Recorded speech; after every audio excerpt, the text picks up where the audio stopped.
जनाई, जानत तुमहि तुमहि होई जाई। नमस्ते दोस्तों, जय सिया राम, जय बाबा की। मैं पवन कुमार चतुर्वेदी आशा करता हूँ कि पूज्य गुरुदेव बाबा नीम करौली जी की कृपा से आप और आपके परिवारीजन स्वस्थ एवं प्रसन्नचित्त होंगे। इन्हीं शुभ मंगल कामनाओं के साथ चलते हैं आज के क्रमांक की ओर। साथियों, पूज्य गुरुदेव बाबा नीम करौली जी कहते थे कि हृदय सम्मान का आश्रय स्थल है। जब तक किसी के लिए आपके हृदय में सम्मान नहीं है, तब तक उसके प्रति प्रेम नहीं बल्कि एक छल है। साथ ही महाराज जी ने यह भी कहा है कि मैं धरती पर धर्म को बढ़ाने आया हूँ। पूज्य गुरुदेव बाबा नीम करौली जी को कई नामों से जाना जाता है। कोई महाराज जी, कोई बाबा नीम करौरी, कोई नीम करौरी बाबा, कोई तो नीम करौली बाबा। मतलब बाबा के बहुत सारे नाम हैं। लक्ष्मण दास, इस तरह से बाबा के बहुत सारे नाम हैं, परंतु बाबा का सबसे प्रचलित नाम नीम करौली बाबा है। महाराज जी का जन्म सन 1900 ईस्वी में फिरोजाबाद जिले के ग्राम अकबरपुर में हुआ था और बाबा का नामकरण किया गया लक्ष्मी नारायण शर्मा। कहने का आशय, बाबा का बचपन का नाम लक्ष्मी नारायण शर्मा था और पिता का नाम दुर्गा दास शर्मा और माता का नाम कौशल्या देवी। महाराज जी की माता का देहावसान 1908 ईस्वी में हो गया था। होनी को कौन टाल सकता है। कुछ दिनों बाद जब बाबा 11 वर्ष के होते हैं, कहने का मतलब 1911 में बाबा का विवाह कर दिया जाता है। उसी अकबरपुर गांव के पास का ही एक गांव है, उस गांव में बाबा का विवाह कर दिया जाता है और बाबा की जो पत्नी होती हैं उनका नाम होता है राम बेटी। लेकिन जैसा कहा गया है, तुलसीदास जी ने लिखा है कि हुई है सोई जो राम रचि राखा। तो राम ने तो कुछ और भी सोच रखा था। विवाह होने के पश्चात बाबा गृह को त्याग देते हैं और गृह को त्याग कर गुजरात चले जाते हैं। हालांकि त्यागना शब्द न कह के ये कहा जा सकता है कि बाबा जी घर को छोड़ देते हैं। बाबा गुजरात के एक आश्रम में पहुंचते हैं और वहां पहुंचने के बाद वहां के जो महंत हैं वो बाबा जी के नाम यानी लक्ष्मी नारायण शर्मा, इस नाम को एक आध्यात्मिक नाम देते हैं और नाम रख देते हैं लक्ष्मण दास। अब बाबा वहाँ रहने लगते हैं। एक दिन ऐसा आता है जब उस आश्रम के महंत पूज्य गुरुदेव बाबा नीम करौली यानी लक्ष्मी नारायण शर्मा को अपने पास बुलाते हैं, जिनका नाम लक्ष्मण दास रखा हुआ है, और बाबा को यानी लक्ष्मी नारायण शर्मा को उत्तराधिकारी बना देते हैं, यानी अपना उत्तराधिकारी बना देते हैं। लेकिन वहाँ के अन्य शिष्यों को ये बात अच्छी नहीं लगती है। तभी बाबा जान जाते हैं, यानी लक्ष्मी नारायण शर्मा जो लक्ष्मण दास हैं वो जान जाते हैं और महंत जी के पास जाते हैं।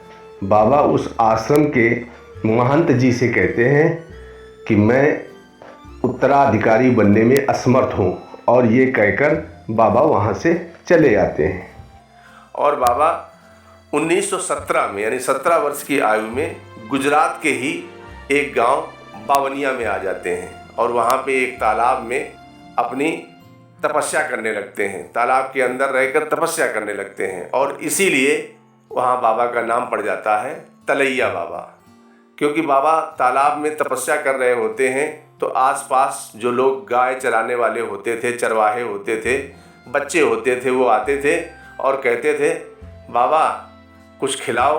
तो बाबा पीछे अपना हाथ करते थे और पीछे हाथ करने के बाद किसी को जलेबी, किसी को कुछ, जो जैसा जो कुछ था बाबा बच्चों को खिलाते रहते थे। अब इसके बाद कुछ ऐसा हुआ कि बाबा वहाँ से भी चल देते हैं और बाबा फर्रुखाबाद ज़िले में आ जाते हैं। फर्रुखाबाद ज़िले में आने के बाद बाबा का प्रचार प्रसार बहुत तेज़ी से हो जाता है, क्योंकि बाबा वहाँ पे सबसे पहली घटना बाबा ने करी। बाबा गंगा स्नान के लिए जा रहे होते हैं ट्रेन की प्रथम क्लास श्रेणी में बैठ जाते हैं और बैठने के बाद टीटी उनसे टिकट मांगता है। बाबा के पास तो टिकट होता है, पर बाबा वहाँ लीला करते हैं। और लीला कैसी करते हैं? और टीटी कहता है आप बिना टिकट हैं, इसलिए टीटी बाबा को वहाँ उतार देता है। और वो स्थान यानी उसके पास एक गांव होता है नीम करोरी। तो नीम करोरी गांव होता है। बाबा नीचे बैठ जाते हैं। मतलब ऐसा कुछ होता है कि बाबा जब नीचे उतर जाते हैं तो वो गाड़ी चलती ही नहीं है, वो ट्रेन आगे चलती ही नहीं है। बहुत सारे इंजीनियर आते हैं, बहुत सारे इंजीनियर का मतलब 10-20 इंजीनियर जो भी संभव हो सकते हैं वो इंजीनियर आते हैं, देखते हैं, लेकिन ट्रेन नहीं चल पाती है। उनमें से एक इंजीनियर होता है जो बाबा को कहीं से जानता था। उसने कहा आपने जो नीचे बैठे हुए हैं इनको तो नहीं उतारा है, क्योंकि बाबा वहीं चिमटा गाड़ के, चिमटा का मतलब बाबा वहीं पर बैठ गए थे। बाबा तो सरल स्वभाव, बाबा के पास कुछ होता नहीं था, केवल एक कंबल होता था या एक धोती पहनते थे, आधी लपेटते थे आधी पहन लेते थे। बाबा वहीं जमे हुए बैठे थे। बाबा को पुनः गाड़ी में बुलाया जाता है और बाबा जब पुनः गाड़ी में आ जाते हैं तो गाड़ी अपने आप चल देती है। तब बाबा कहते हैं, ट्रेन के अधिकारियों से कहते हैं कि ये जो स्थान है नीम करोरी, यहाँ पर एक रेलवे स्टेशन बनवा दीजिए, क्योंकि यहाँ आने जाने वाले लोगों को बहुत समस्या होती है। क्योंकि लोगों को दिक्कत होती है। और बाबा के कहने पर वहाँ पे एक नीम करोरी स्टेशन बना दिया जाता है। अब बाबा की ख्याति बहुत दूर दूर तक हो जाती है। और बाबा की ख्याति यानी वो लक्ष्मी नारायण शर्मा जो पहले बने लक्ष्मण दास, फिर बने तलैया बाबा, अब बन जाते हैं नीम करोरी बाबा, या उन्हीं का दूसरा नाम हो जाता है नीम करोली बाबा।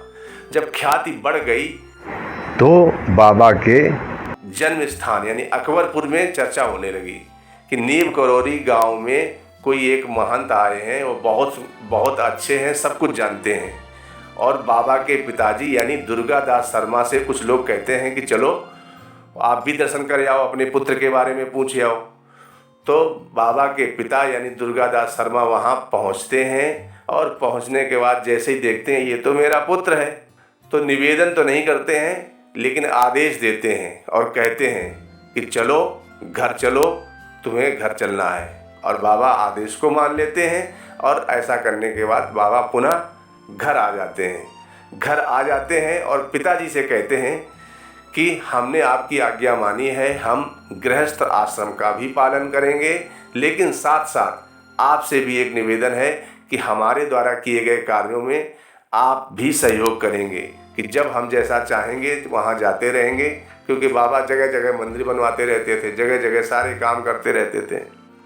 और इस तरह से अब वो दिन कैसा होगा जब वो राम बेटी यानी बाबा जी की पत्नी इतने दिनों से इंतजार कर रही थी, लेकिन ऐसा समय भी आया, प्रभु की ऐसी कृपा हुई कि बाबा आ जाते हैं। बाबा जब घर आ जाते हैं, इसके पश्चात बाबा के 2 पुत्र और एक कन्या रत्न की प्राप्ति होती है।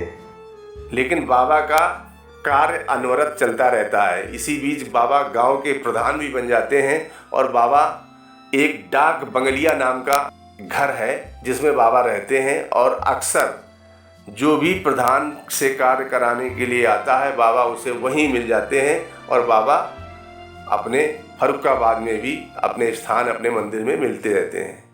अब कुछ दिनों के बाद बाबा यहाँ से कैंची धाम चले जाते हैं। यहाँ से इसको भी छोड़ देते हैं, फर्रुखाबाद को भी छोड़ देते हैं, फर्रुखाबाद वाले आश्रम को छोड़ देते हैं और कैंची धाम चले जाते हैं। और कैंची धाम मंदिर की कहानी तो पूरे विश्व में प्रसिद्ध है। जय हो कैंची धाम की। पूज्य गुरुदेव बाबा की कृपा से बाबा की जीवनी का संक्षिप्त परिचय देने का प्रयास किया है, जो बाबा की कृपा से हमें मिल पाई है जानकारी। साथियों, ये बाबा का संक्षिप्त जीवन परिचय है। और बाबा का तो परिचय ऐसा है कि उनके परिचय जीवन परिचय को बनाते बनाते उनकी कथा कहते कहते इतनी कथाएं हैं, इतने चमत्कार हैं, समय ही कम पड़ जाएगा। बनाते रहो, जितने हो उतने बनाते रहो। बाबा पर इतने लेख लिखे गए हैं, बाबा पर इतनी किताबें हैं। बाबा के भक्त देश और विदेश में हैं। बाबा के भक्तों में टाटा, जुगल किशोर बिड़ला, पंडित जवाहरलाल नेहरू, फेसबुक के संस्थापक मार्क जुकरबर्ग, और एप्पल कंपनी के संस्थापक स्टीव जॉब्स जैसी बड़ी बड़ी विदेशी हस्तियां और भारत की भी हस्तियां हैं। मित्रों, बाबा जी का संक्षिप्त परिचय कैसा लगा कमेंट करके अवश्य बताएं। नमस्ते मित्रों, जय सिया राम, जय बाबा।